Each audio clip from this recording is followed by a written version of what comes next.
할렐루야, 할렐루야. 최양건 목사입니다. 오늘 여러분들과 함께 이런 내용으로 이 시간을 한번 풀어나갈까 합니다.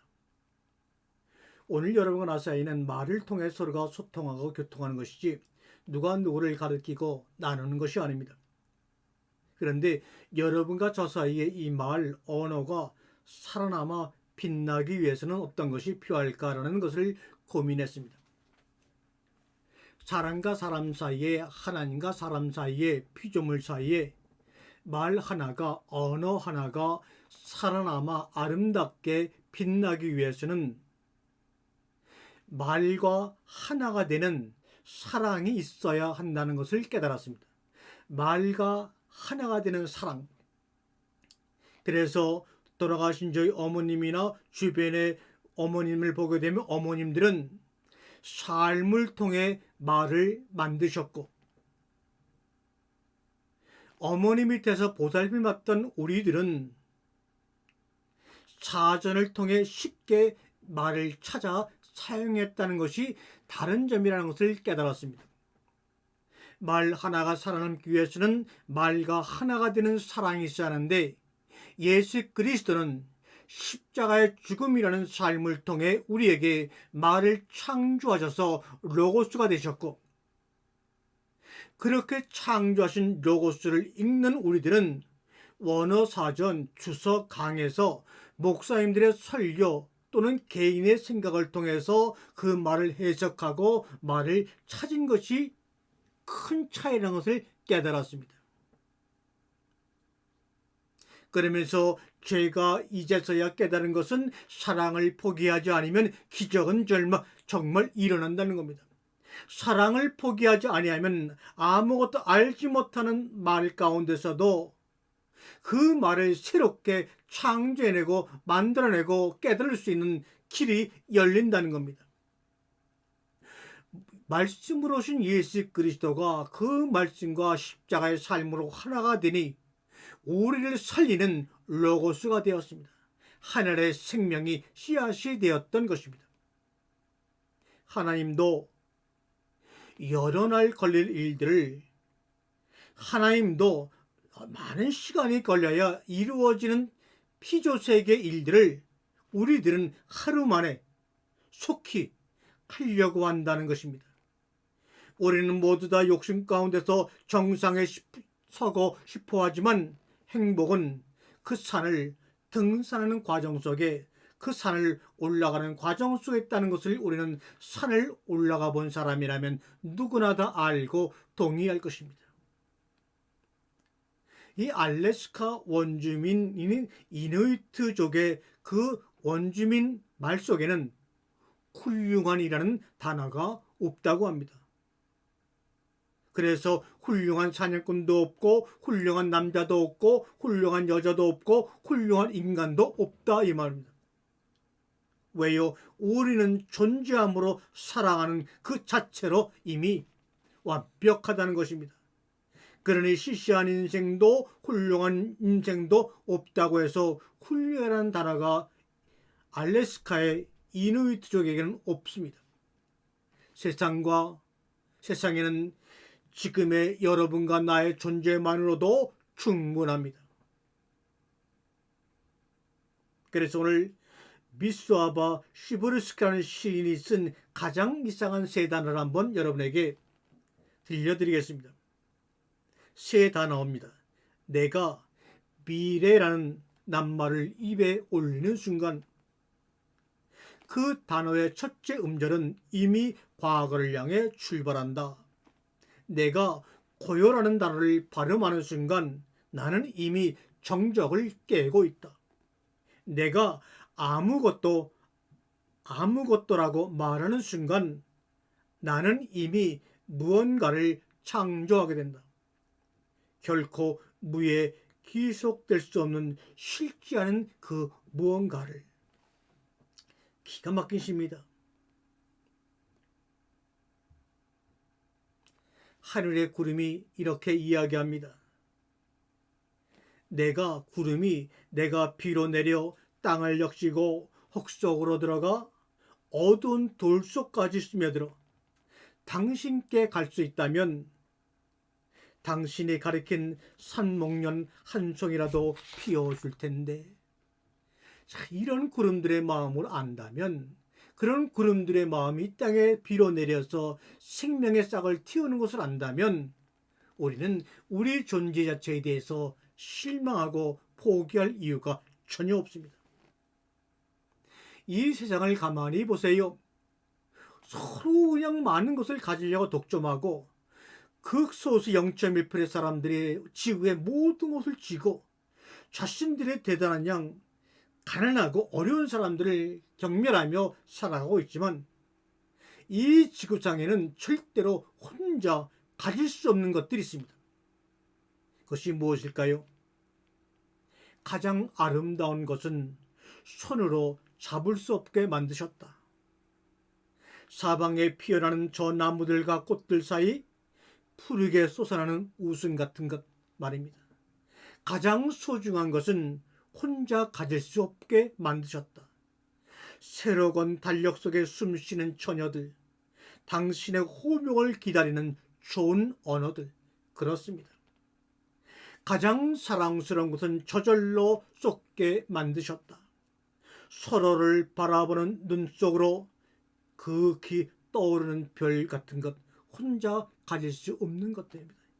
이런 것들이 우리의 생명의 원천이 되며 삶의 본질이라는 것을 깨달으셔야만 합니다. 주님은 절대로 우상을 섬기지 말라고 우리에게 당부했습니다. 그렇게 당부하신 주님이 말씀하신 우상이라고 하는 것은 무엇일까요? 나에게 좋은 것이 나의 삶의 최우선으로 삼는 것, 그것이 바로 우선입니다. 여러분에게 가장 좋은 것이 여러분의 삶의 최우선으로 삼게 되면 그것이 바로 이 시대의 우상입니다. 그런데 우리는 하나님과 하나 되고 하나님이 우리 속에 들어오고 내가 하나님 속에 들어가는 것이 아니라 자판기 속에 하나님을 가두어 놓고 동전을 집어넣어서 기도의 동전, 충성의 동정을 집어넣고 하나님 부르면서 내가 원하는 필요, 탐욕을 위하여 스위치를 눌러 하나님의 능력을 사용하기 원하는 이 망령된 현대인들이요. 내가 생각하는 나 자신에 대한 인식이 바로 내가 생각하는 나 자신에 대한 인식이 바로 예수님에 대한 나의 정의와 같다는 것을 여러분 인정하시기 바랍니다. 그런 면에서 나와 예수는 하나입니다. 그리고 뭔가 부족하고 필요한 것이 있으면 그분의 능력을 빌어서 채웁니다. 그런 면에서 결국 예수와 나는 하나다라고도 얘기합니다. 무슨 글자인지는 우리는 압니다. 성경의 문자를 읽을 줄 압니다. 그런데 그 글자는 알지만 글자 속의 뜻이 무엇을 의미하는지는 모르는 현대인들이 너무나 많습니다. 즉 글자를 읽을 줄 모르는 까막눈은 아니나 실제로 뜻을 모르는 실질 문명자들이 너무나 많이 이 정보화 시대, 검색 시대에 태어나고 있습니다. 2017년도 우리나라 국가평생교육진흥원에서 조사한 바에 따르면 전체 성인의 22%가량이 뜻을 파악할지 모르는 실지 문맹인 것으로 나타났습니다. 한국은 글자 자체를 알아보고 읽고 쓰는 문맹률은 낮지만 문장의 뜻을 파악해서 생활이나 삶에 적용하는 실질적인 능력, 즉 문서 해독 능력이 22개 경제개발기구 OECD 가입국가 중 19위로 하위권입니다. 사람은 자기 자신이 가진 지식과 경험치 밖에 있는 상대 언어를 당장 이해하지 못합니다. 사람은 지금 이 순간에 이해할 수 있는 것만 이해합니다. 담을 수 있는 그릇만큼만 담을 수 있는 그릇과 같다 이 말입니다. 자신의 그릇이 작아서 상대의 말을 제대로 주워 담지 못한 채 흘려버리거나 심지어 제멋대로 이해하여 오해하며 싸우는 경우가 얼마나 많이 있습니까? 여러분, 우리나라의 인터넷 보급률은 가구 기준으로 99%에 이미 이르렀고요. 스마트폰 보급률은 95%로 세계 1등입니다. 2019년 미디어 패널 조사 결과 한국 사람들의 SNS 평균 이용률은 전체 인구의 48%가량이 쓰고 있고 평균 1시간 이상 조금 넘게 사용한다고 합니다. 또한 문화체육관광부가 2020년 얼마 전에 3월에 발표한 2019년 국민 독서 실태조사 결과를 보면 2018년 10월부터 2019년 9월 말까지 1년간 성인들이 읽은 종이책 연간 독서율은 6권이라고 합니다. 책이 있는 시간은 평일 30분 정도라고 합니다. 미국인들은 1년에 읽는 독서의 평균율이 79권, 일본에는 73권, 프랑스에는 70권, 그런데 우리나라 사람은 1년에 6권 읽습니다. 전 세계 192개국 가운데 독서량이 166위에 해당되는 것은 이거는 정말로 놀라운 일입니다. 교인이 10,000교인이라고 자랑했고 그 10,000교인들이 성경만 읽어도 166위는 벗어날 텐데 전혀 성경을 읽지 않는다는 결론이 정확히 통계조사로 나온 것입니다. 이러고도 기독교의 미래를 장담할 수가 있습니까? 인터넷과 스마트 보급률이 세계 1등인 나라가 독서량은 1년에 6권 166이라니 이런 비극인 나라가 어디 있습니까? 그러니 그 속에 살아가는 우리가 행복하다고 고백할 수도 없지요. 이것은 한국 학생 10명 중 3명은 교과서의 내용을 이해하지 못하고 성인 10명 중 7명은 글을 읽고 무슨 뜻인지 모른다 이 말입니다. 실질 문맹률이 OECD 국가 중 최고 수준입니다. 이러니 성경 해독 능력은 얼마나 될까요? 교회 성장 1위인 우리나라가 이렇게 언어의 한계와 함정에 빠져 있다는 것은 무엇부터 바로 서야 하는지를 우리에게 가르쳐주는 좋은 통계치입니다. 보세요. 나와 남은 여러분이 머릿속에 나라는 글자를 새겨보시고요. 여러분의 머릿속에 남이라는 글자를 한번 생각해 보세요. 나와 남은 글자만 봐도 미음 하나 차이입니다. 나에다가 미음자 하나만 붙이면 남이 되는 겁니다. 이렇게 작은 어휘, 작은 발음, 작은 단어 하나가 그 옆에 있느냐 없느냐, 조사를 가라고 하느냐, 은이라고 하느냐, 로라고 하느냐, 와라고 하느냐에 따라서 내가 남이 되는 것처럼 엄청난 언어의 함정 속에 빠져서 우리는 벗어날 수가 없다는 말입니다. 여러분에게 한번 중간에 질문을 드려보지요. 여러분이 기억하는 최초의 맛은 무엇입니까? 여러분이 엄마 뱃속에 나와서 지금 기억하는 최초의 맛은 무엇인가요? 뭐라고요? 네, 맞습니다. 그런데 우리가 태어나 최초로 먹은 음식은 분명히 어머니의 젖이겠지만 맛을 전혀 기억하지를 못합니다. 그게 무슨 맛이었나? 도통 기억이 안 납니다. 어머니에게는 나를 품고 나를 품에 안고 젖을 먹인 추억이 있으나 내게는 당신 품에 안겨 젖을 먹은 기억이 없습니다. 태초 이후의 기억은 있어도 태초 이전의 기억이 하나님과 우리 사이에 없는 것과 같은 겁니다.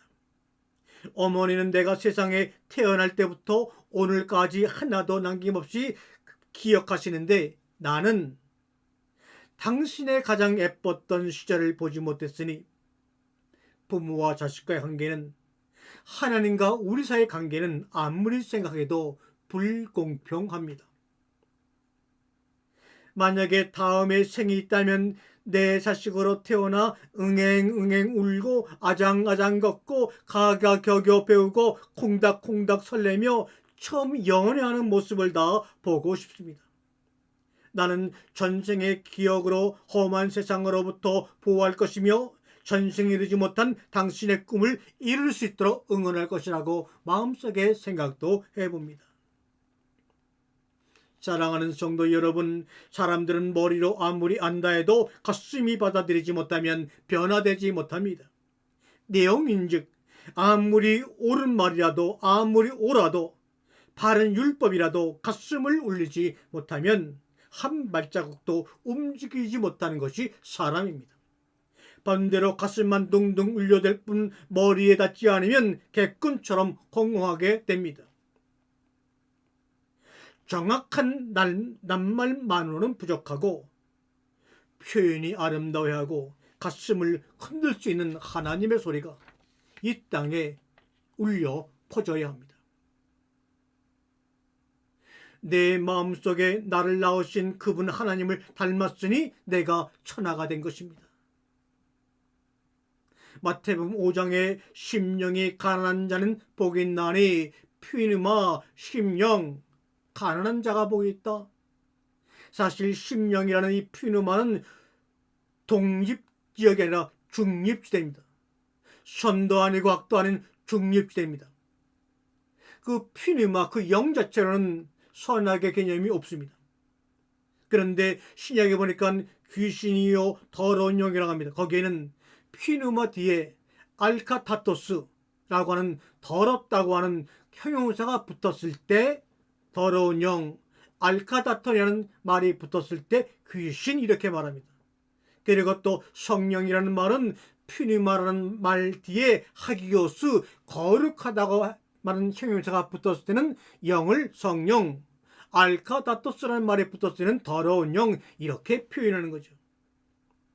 그래서 요한복음 6장 63절에 살리는 것은 영이니 내가 너희에게 이른 말이 영이요 생명이라고 말씀합니다. 사랑하는 성도 여러분, 여러분은 지금 어떤 언어로 사랑하고 소통하시나요? 나와 너 사이를 채운 관계의 언어, 그 말에 밑줄을 그으며 우리는 시작되는 겁니다. 성경은 하나님 아버지와 나 사이를 채우는 관계 언어입니다. 그래서 말씀으로 성경이 우리에게 주어진 것입니다.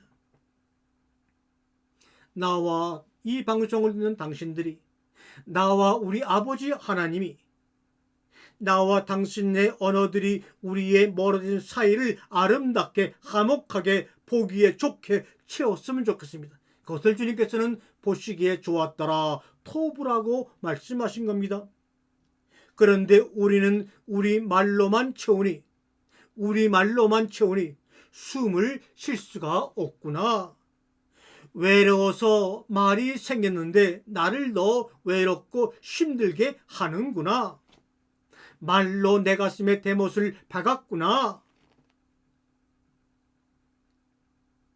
여러분도 경험하시지만 인간의 언어와 문자로는 전달하고자 하는 자기의 뜻을 25%도 전하지 못한다고 합니다.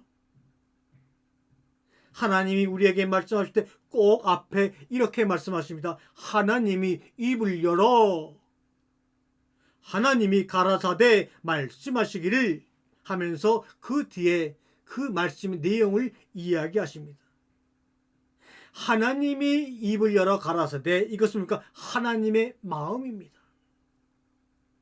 하나님이 입을 열어 가라사대 하시면서 99세 때 아브라함에게 나타나서 나는 전능한 자니 아니시 엘 샤다이, 75세 아담을 불러서 24년 동안 기다리시면서 숨어있던 하나님이 그 앞에 나타나셔서 자기의 감정을 하나님이 입을 열어 나타나셔서 말씀하시기를 하면서 아담에게 이런 내용을 말합니다. 아니 엘샤다이, 나는 전능한 자다. 그런데 나는 전능한 자라고 하는 이 하나님의 자신에 대한 내용들을 말씀하시는 하나님이 계시는 그 마음까지 가기 위해서 우리에게 꼭 필요한 것이 바로 뭐냐? 아브라함이 그 사이에 당했던 많은 고난과 역경처럼 역경지수가 필요한 것입니다. 하나님이 모세에게 입을 열어 말씀하셔서 창세기, 출애굽기, 레위기, 민수기, 신명기 등등 성경을 주시는 기간은 2700년 이상 동안 참고 있다가 2700년 이상이 지난 뒤에 나타나서 말씀했을 때, 입을 여셨을 때 그 하나님의 마음이 어땠는가? 2700년이 넘은 뒤에 나타나서 모세에게 말씀으로 기록하여 주신 그 시간은 차라리 우리 하나님이 우리를 생각하는 마음의 깊이가 아니었을까요?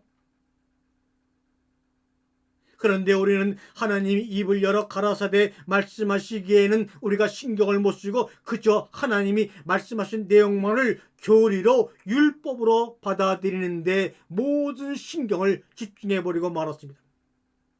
그러니 그런 사람들을 하나님의 마음 가운데로 인도하기 위해서는 부득불 하나님이 우리 가운데 고난과 역경의 선물을 허락하실 수밖에 없었던 것입니다. 인간의 언어와 인간의 문자와 인간의 내 생각들을 하나님의 마음의 언어로 번역하는 데는 고난밖에는 아무것도 없다는 것을 우리 하나님은 아십니다. 우리는 설교, 예배, 기도, 봉사만으로 하나님과 소통한다고 착각하고 있는데 아닙니다. 이것이 오히려 서로의 소통을 망치고 담을 높게 쌓아버리고 말았습니다. 아이들은 참으로 노는 것을 좋아합니다. 아마 이것은 아이들의 천성일지도 모르죠. 그럼에도 공부하는 것은 공부하는 모습을 보고 부모들이 아이 참 착하다, 아이 참 좋다, 부모들이 너무 과잉 반응으로 좋아하니 그렇게 따라해 주는 것뿐입니다. 아이들은 부모가 뭘 좋아하는지 본능적으로 눈치를 챕니다. 그런데 세상의 부모라는 사람들은 저부터도 아이들이 진정 뭘 원하고 좋아하는지를 그들을 장가보낸 뒤까지도 몰라요. 이것을 하나님에게 똑같이 적용하면 곤란합니다. 하나님에게는 어린아이 되는 우리가 하나님의 마음을 모르지 하나님은 처음부터 마지막까지 우리의 삶과 우리의 손을 알고 계십니다.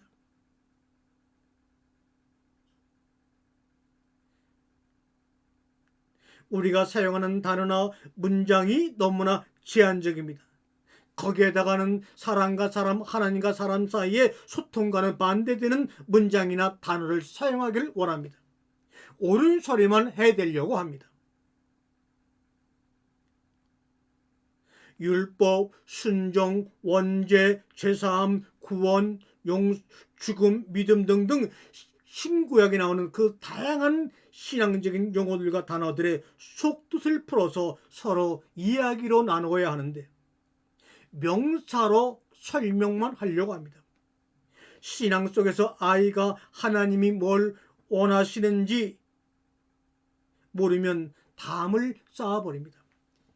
이게 바로 믿음이라는 것입니다. 하나님의 뜻을 모르고 내 뜻으로 소통하려고 하는 것이 실은 우리가 주장하는 그 믿음이라 그 말입니다.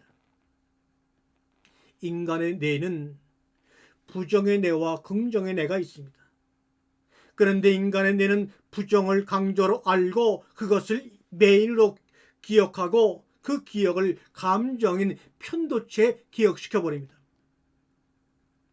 옳고 그름을 다 알고 있는 사람들에게 그것을 더 강조하고 설득하고 가르치려고 하는 스타일로 설교나 믿음을 강조합니다. 부모들이 자녀들에게 강조합니다. 그러면 그 말씀을 듣는 성도들이, 이 땅의 국민들이, 아이들이 변할까요? No. 착각입니다.